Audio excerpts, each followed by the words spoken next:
Hello दोस्तों, आप सभी लोगों का स्वागत है हमारे इस YouTube चैनल अंकित कुमार 5 साल मैथ क्वेश्चंस पे। आज हम लोग इस वीडियो में क्लास 12 का फिजिक्स का चैप्टर नंबर 1 इलेक्ट्रोस्टैटिक्स में अगला पार्ट ये है कि वैद्युत द्विध्रुव के कारण वैद्युत क्षेत्र क्या होता है, electric field due to end electric dipoles. उसमें दो प्रकार का होता है, एक तो होता है अच्छी स्थिति, एक होता है निरक्षी स्थिति। ठीक है, अच्छी स्थिति एक्सिल आर जिसको हम लोग कहते हैं इंड पोजिशन। ठीक है, एक्सिल का मतलब हो गया तुम्हारा अनुदैर्ध्य, आर का मतलब हो गया अर्थात अच्छी स्थिति on position, end on position. Right, इसके बारे में जानेंगे और जानेंगे एक दो कुछ इंपॉर्टेंट क्वेश्चंस के बारे में इसके आधारित। ठीक है, तो इससे पहले इन सभी चीजों को डिस्कस करने से पहले जो हम लोग रोज का मोटिवेशन था डिस्कस करते हैं, उस चीज के बारे में डिस्कस कर लेंगे। ठीक है, क्या होता है कि always think positive and get the brilliant result of your hard work and self confidence. ठीक है, कि आप अगर सदा पॉजिटिव सोचते हो अपने कार्य को लेकर के कि मैं जो काम कर रहा हूं वो हमारे लिए ठीक है, इसका परिणाम आप नहीं सोच रहे हैं। ठीक है, लेकिन अच्छा कार्य कर रहे हैं और आपको भरोसा भी है कि मैं ये कर सकता हूँ और मेरे जो मैं करूंगा उसका कोई भी परिणाम जो होगा वो बढ़िया बेहतर आएगा और आप उस पर कंटिन्यू कार्य कर रहे हैं। ठीक है, तो आपका उस कंटिन्यू कार्य करने का जो आप हार्डवर्क कर रहे हैं उसका कभी ना कभी जरूर आपको एग्जाम अच्छा रिजल्ट जो होगा वो बहुत बेहतर प्राप्त होगा एंड बेटर प्राप्त होगा। ठीक है, तो और उसके साथ आपका सेल्फ कॉन्फिडेंस भी बढ़ेगा कि यार मैं ये कार्य कर रहा हूँ, इसको देखकर अन्य भी करेंगे। ठीक है, और हमको क्या प्राप्त होगा, सेल्फ कॉन्फिडेंस प्राप्त होगा। सेल्फ कॉन्फिडेंस कहते किसको है? ठीक है, इसको अगर आजमाना है आपको तो अपने आप में ये चीज रखिए कि हमको किसी से ये नहीं किसी की बुराइयों को नजरअंदाज कर देना है और उसकी अच्छाइयों को ग्रहण करना है। इससे क्या होता है, हमारा सेल्फ कॉन्फिडेंस बढ़ता है। ठीक है, अपने आप पर भरोसा रखिए। अगर किसी चीज को एक बार आप जैसे घर में आपको ताला लगाना है, ठीक है, आप भूल गए उस चीज को, आपको पता नहीं कि यार आपको भरोसा होना चाहिए।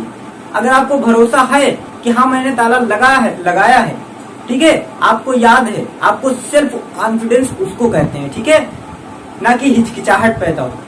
तो अगर आप में ऐसा है कि डायरेक्ट आप जवाब बढ़िया दे पा रहे हैं तो आप में सेल्फ कॉन्फिडेंस बेटर है। ठीक है, आगे बढ़ते हैं, हम लोग देखते हैं क्या होता है वैद्युत द्विध्रुव के कारण वैद्युत क्षेत्र। पहली बात तो वैद्युत द्विध्रुव होता क्या है, इलेक्ट्रिक डाइपोल जिसको हम लोग कहते हैं। तो इलेक्ट्रिक डाइपोल हमने कल बारे में उसके डिस्कस किया था कि क्या होता है, एक प्रकार से क्या होता है, ये सिस्टम होता है जिसमें क्या होता है दो आवेशित कण होते हैं। ठीक है, एक आवेशित कण पॉजिटिव होता है, एक आवेशित कण निगेटिव होता है।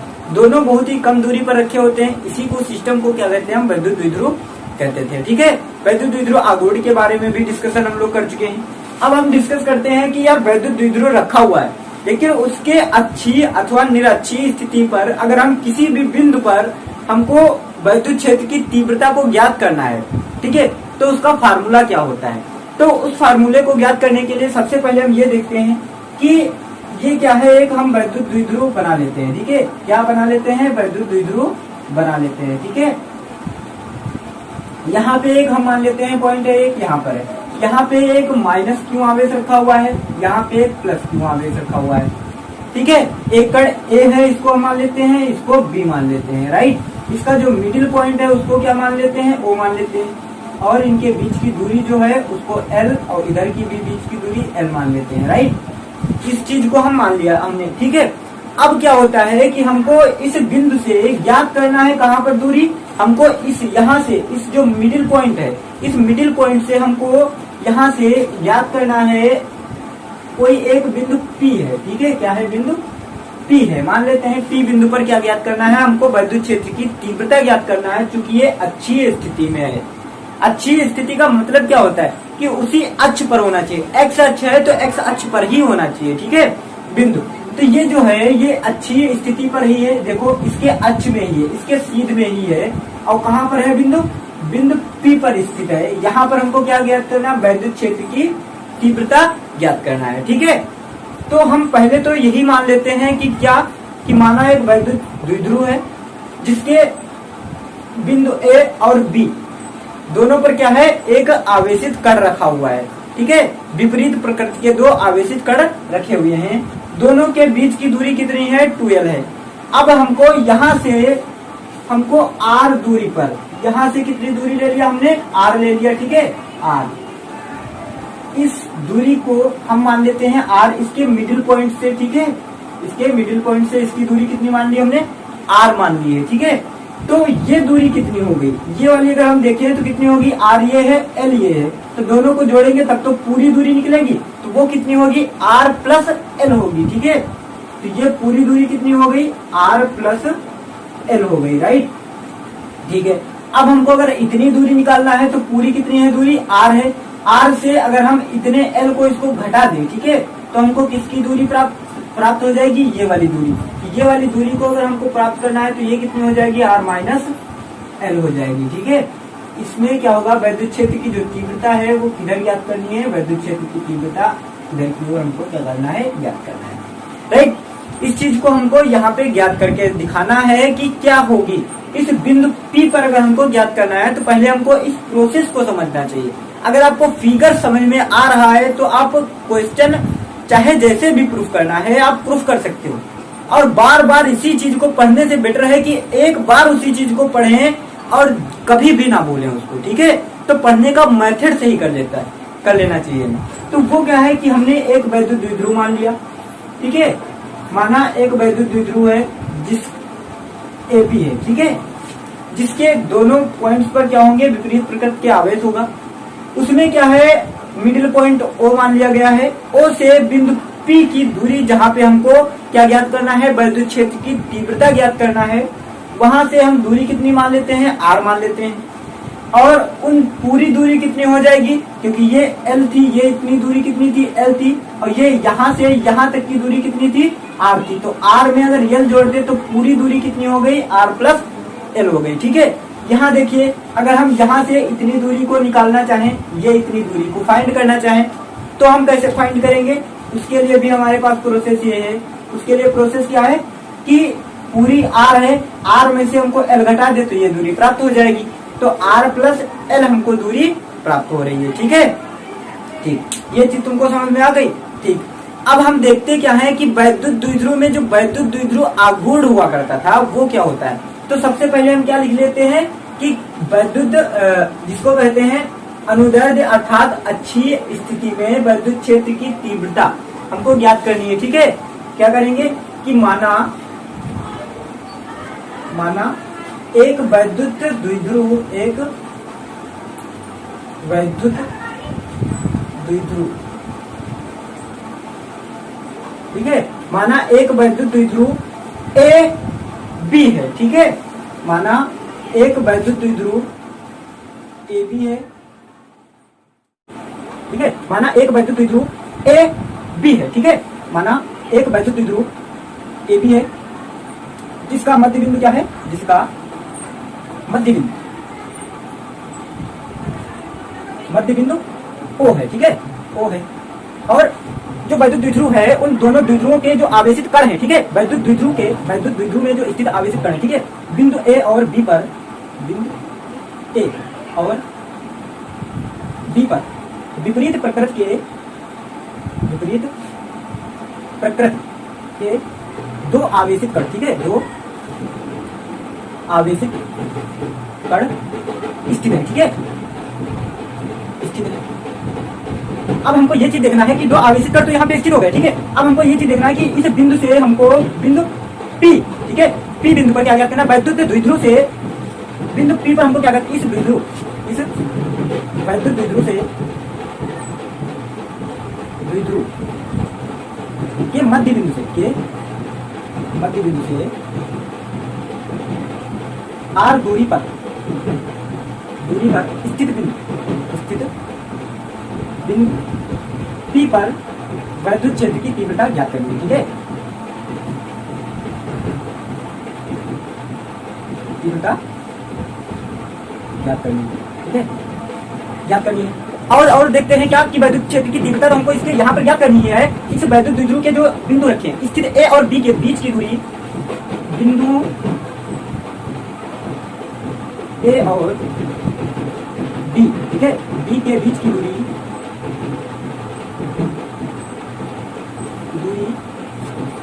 कितनी है, रियल है, ठीक है। अब हम एक चीज देखते हैं कि इस प्रकार से वैद्युत द्विध्रुव आघूर्ण प्राप्त होता है। ये वैद्युत द्विध्रुव बन गया। अब वैद्युत द्विध्रुव के कारण क्या प्राप्त होगा हमको, वैद्युत द्विध्रुव आघूर्ण होगा। तो हम देख लेते हैं कि इसके कारण अतः एक चीज और डिस्कस कर लेते हैं। इसके जानने से पहले क्या डिस्कस कर लेते हैं कि जो इस वैद्युत द्विध्रुव की दिशा होगी वो किधर की ओर होती है, वो तो तुमको पता है कि ऋण से धन की ओर होती है। लेकिन इसमें जो ई है, वैद्युत क्षेत्र की दिशा है, वो किधर से किधर की ओर होगी। तो देखिए ये जो आवेश ये है प्लस, और प्लस में क्या होता है कि धनात्मक जो वैद्युत बल रेखाएं होती है वो धन से निकल करके ऋण की ओर जाती है। तो इसमें क्या होगा, इधर से ये बल रेखाएं निकलेंगी, इधर की ओर जाएंगी, जबकि इसमें क्या होगा, इधर से बल रेखाएं इधर की ओर जाएंगी, ठीक है। वैद्युत क्षेत्र की जो तीव्रता होगी इसके विपरीत होगी, ठीक है। इस बिंदु P के विपरीत होगी वैद्युत क्षेत्र की तीव्रता, इसके कारण बिंदु A पर स्थित आवेश के कारण, ठीक है। अब हम देखते हैं अतः इस बिंदु क्या देखेंगे कि अतः इसके कारण उत्पन्न वैद्युत द्विध्रुव आघूर्ण, अतः इस द्विध्रुव के कारण क्या, वैद्युत द्विध्रुव के कारण, वैद्युत द्विध्रुव आघूर्ण के कारण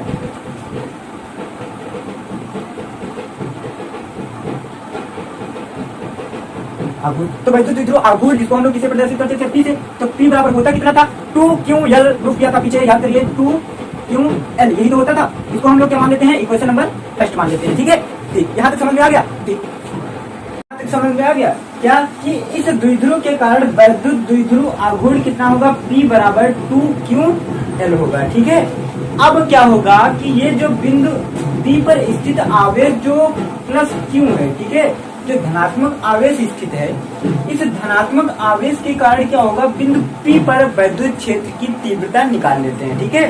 तो क्या होगा, बिंदु P पर स्थित, क्या लिखेंगे, बिंदु B पर स्थित आवेश के कारण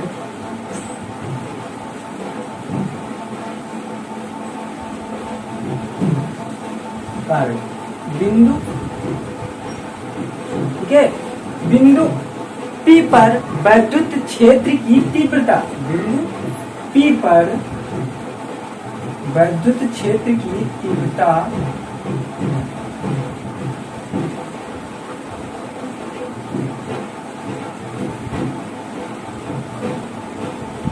कितनी होगी, वैद्युत क्षेत्र की तीव्रता। तुमको एक चीज बताया गया था कि E बराबर वैद्युत क्षेत्र की तीव्रता कितनी होती थी, 1/4 पाई एप्सिलॉन नॉट। तो E बराबर कितना होगा, 1/4 पाई एप्सिलॉन नॉट, और क्या K होता था साथ में। लेकिन ये वायु या निर्वात में अगर स्थित है तो K यहाँ पर नहीं लिया जाएगा, ठीक है।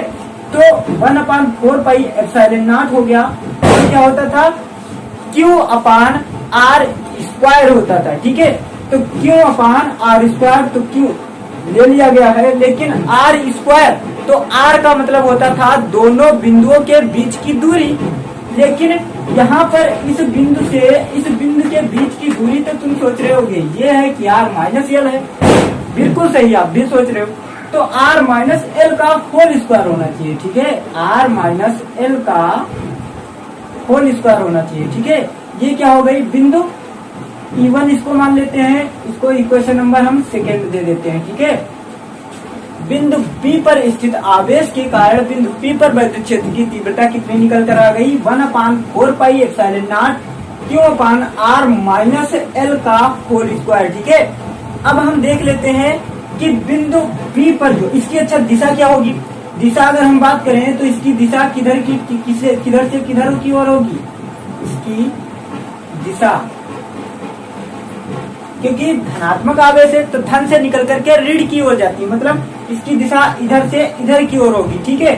B से E की ओर, B से P की ओर होगी, दिशा B से P की ओर होगी, ठीक है। इसको इक्वेशन नंबर हमने सेकंड दे दिया। अब अच्छा हम देखते हैं कि बिंदु जो ये वाला स्थित है, बिंदु A पर जो निगेटिव आवेश स्थित है, इसके कारण किधर की ओर दिशा होगी, ठीक है। तो हम देख लेते हैं वैद्युत क्षेत्र की तीव्रता किधर की ओर होगी। तो क्या लिखेंगे, बिंदु ए पर स्थित आवेश के कारण, ठीक है, किसके कारण, बिंदु ए पर जो आवेश स्थित है के कारण बिंदु पी पर वैद्युत क्षेत्र की तीव्रता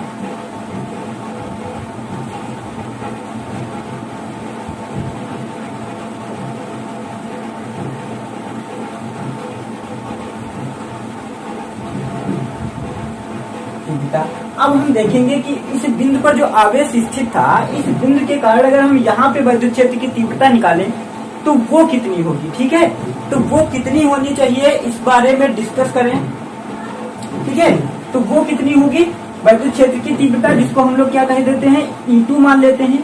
तो E2 बराबर कितना होगा 1/4πε0, और क्या होगा Q तो इसमें भी है तो Q तो इसमें भी रहेगा, Q अपान क्या आ जाएगा, यहाँ पे देखिए पूरी दो दूरी यहाँ से बिंदु ए से बिंदु P की दूरी कितनी हो गई R+L, तो नीचे हो गया R+L का होल स्क्वायर, ठीक है।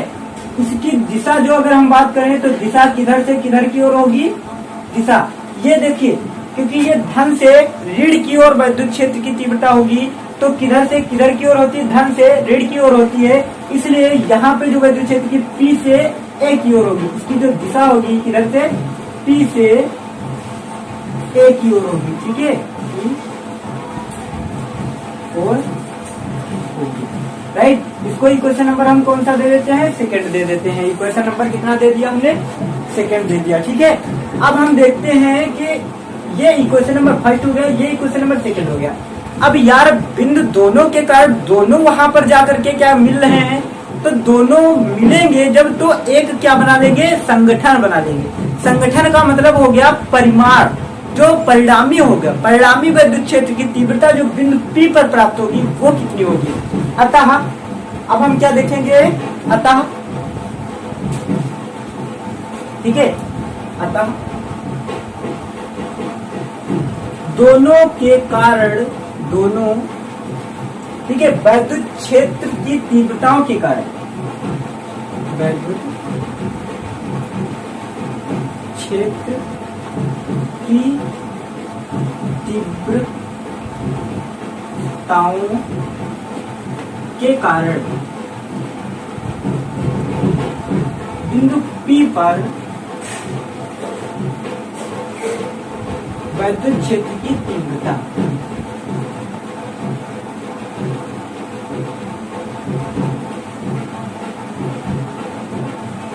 ठीक है, क्या दोनों के कारण वैद्युत क्षेत्र की तीव्रता हम अगर ज्ञात करें तो वो कितनी होगी। देखिए यहाँ से यहाँ पर अगर परिणामी ज्ञात करें, ठीक है, तो परिणामी का मतलब होता है दोनों का जो यहाँ पर स्थित है, दोनों के कारण जो कुल घटा या जोड़ करके जो बचे उसको हम क्या कहते हैं, परिणामी कहते हैं। तो देखिए ये जो था इसकी दिशा विपरीत थी, लेकिन ये जो वाला ये जो कण स्थित था, यहाँ पर जो कण स्थित था ये इसके नजदीक है और इसकी दिशा भी इसी की ओर है, तो ये हो गया अधिक। इसके कारण वैद्युत क्षेत्र की जो तीव्रता होगी वो क्या होगी, अधिक होगी, लेकिन इसके कारण जो वैद्युत क्षेत्र की तीव्रता ये विपरीत है, इसलिए इसकी जो वैद्युत क्षेत्र की तीव्रता होगी वो क्या होगी, कम होगी। तो इसलिए हम क्या ज्ञात करते हैं, अतः जहाँ क्या देख लेते हैं, जहाँ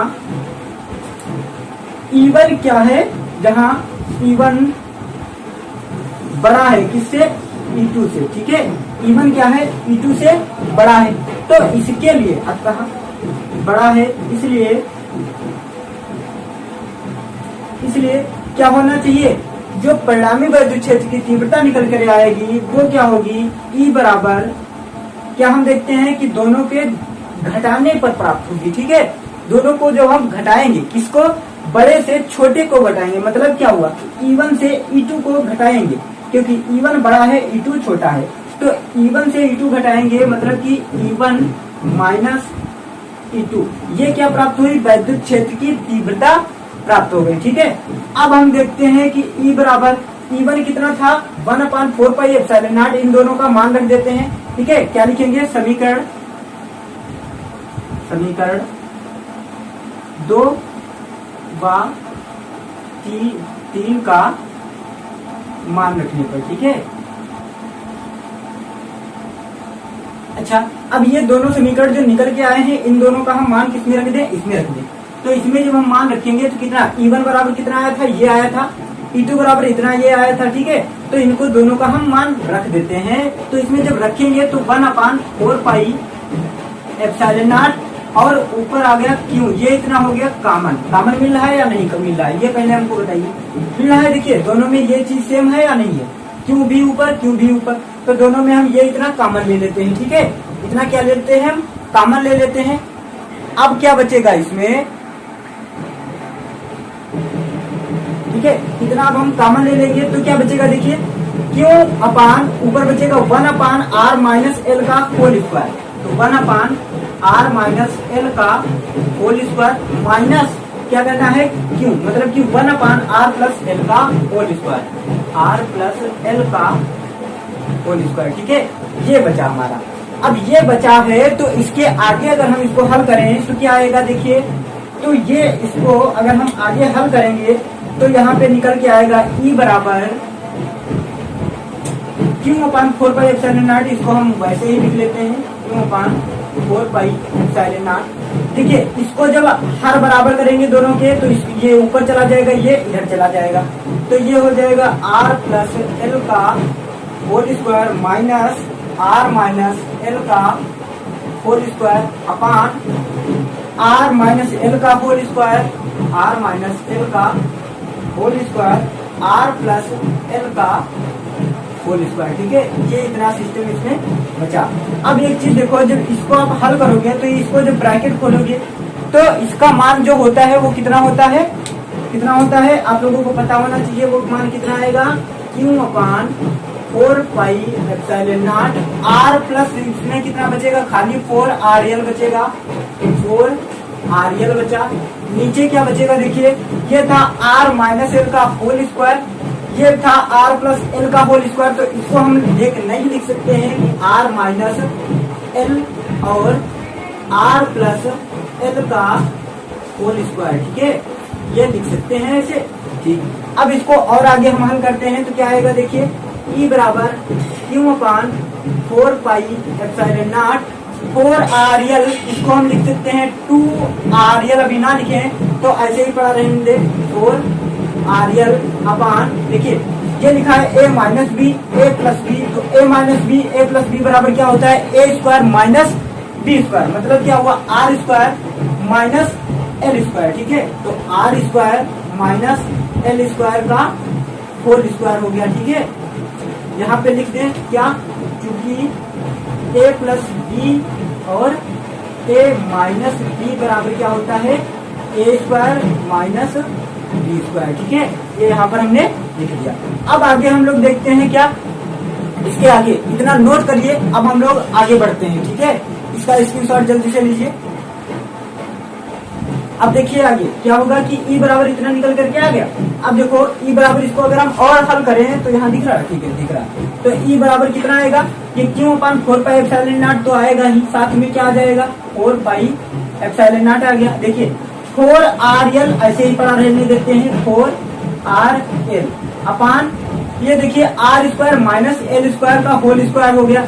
अब एक चीज बताइए हमको कि r square minus l square का होल स्क्वायर दिया गया है, तो इसमें एक चीज तुम अपने आप सोचो कि वो क्या सोचने वाली चीज है।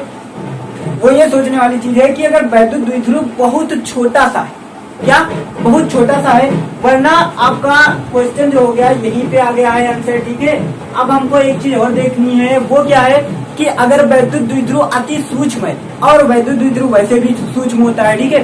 तो जो वैद्युत द्विध्रुव हम लिख लेते हैं इससे पहले क्या, यदि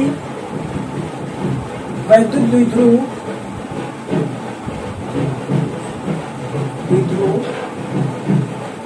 अति अधिक सूक्ष्म है, ठीक है, ठीक है। वैद्युत द्विध्रुव क्या है, बहुत छोटा है, वैद्युत द्विध्रुव क्या है, बहुत छोटा है, ठीक है। अगर हम देखें कि यदि वैद्युत द्विध्रुव अति सूक्ष्म है तो जो ये दूरी होगी, कौन सी दूरी, वो जो हमने वैद्युत द्विध्रुव की बता करके बताई थी कि ये मिडिल पॉइंट था, ये यहाँ पर था, पीछे बैक करके देखना कि जो वैद्युत द्विध्रुव की दूरी थी r, जिसको 2l हमने माना था, वो अति सूक्ष्म होगी। किसकी अपेक्षा सूक्ष्म होगी? वो होगी बहुत ज्यादा सूक्ष्म होगी। बिंदु P पर पूरी दूरी जो थी R की अपेक्षा क्या होगी? अति सूक्ष्म होगी। तो हम लिख लेते हैं, तो जो दूरी होगी, ठीक है, तो R जो है वो क्या होगा? काफी बड़ा होगा। किससे? L से। इसलिए L को छोड़ने पर, ठीक है, अब जब हम देखिए नीचे से L को जब हम छोड़ेंगे तो क्या आ जाएगा? E बराबर 1/4 पाई एप्सिलॉन नॉट आएगा। और क्या आएगा? ऊपर कितना था? 4RL आएगा। तो 4RL को हम लिख सकते हैं 2QL इंटू R अपान, देखिए 2QL इंटू R अपान कितना आ जाएगा नीचे? R का होल की पावर 4, ठीक है, कितना? R की पावर 4 कैसे आ जाएगा? क्योंकि आपने जैसे ही अभी देखिए R माइनस एल का होल स्क्वायर था। अब इसको जब हम खोलेंगे, इसका स्क्वायर का होल स्क्वायर, तो ये वाली चीज छोड़ देंगे तो R स्क्वायर के ऊपर स्क्वायर लग जाएगा, इसलिए R की पावर हो गई 4, ठीक है। तो R की पावर 4, ऊपर का एक R, नीचे की एक पावर कट जाएगी तो क्या बचेगा? 1/4 पाई एप्सिलॉन नॉट बचेगा। ऊपर क्या बचेगा? 2QL। तो 2QL बराबर क्या होता है? P होता है। और क्या होगा? साथ में गुणे 2P होगा, क्योंकि ऊपर 4 था, इसलिए 2P अपान R की पावर 3 हो गया, ठीक है। क्या हो गया? 2P अपान R की पावर 3। ये क्या हो गया? वैद्युत द्विध्रुव के अक्षीय स्थिति पर, ठीक है, यही इसका क्या होगा? फार्मूला होगा। तो ये फार्मूला आप लोगों को समझ में आया या नहीं आया? यदि आ गया हो तो थम्स अप करना बिल्कुल मत भूलना, और तो और अपने दोस्तों के पास में शेयर करना तो बिल्कुल ही मत भूलना, ठीक है। बहुत ही ज्यादा मतलब कि इसीलिए हमने बारीक से चीजों को समझाने की कोशिश की है, ताकि एक बार में समझो तो कम से कम समझ में जरूर आ जाए। और देख लेते हैं क्या कि 1/4 पाई, जहां एक चीज लिख लेते हैं, जहां जो ये P है, जहां P बराबर कितना था? 2QL था, ठीक है। और इसका मान कितना होता है? 1/4 पाई एप्सिलॉन नॉट बराबर क्या होता है? 9 गुणे 10⁹ होता है, ठीक है। न्यूटन मीटर स्क्वायर प्रति कूलम स्क्वायर होता है, कूलम स्क्वायर, ठीक है। ये होता है, इसका मान होता है। किसका मान होता है? ये शायद पूरे का होता है, एप्सिलॉन नॉट का मान होता है। और इसका मान कितना होता है? डायरेक्टली खाली 9 इंटू 10⁹ इसका मान होता है। तो इसकी जगह हम कितना मान रखेंगे? 9 गुणे 10⁹ रखते हैं, ठीक है। यहाँ तक समझ में आ गया? ठीक है। अब बढ़ते हैं आगे। आगे हम लोग देखेंगे नेक्स्ट वीडियो में, मिलते हैं नेक्स्ट वीडियो में। तब तक के लिए जय हिंद।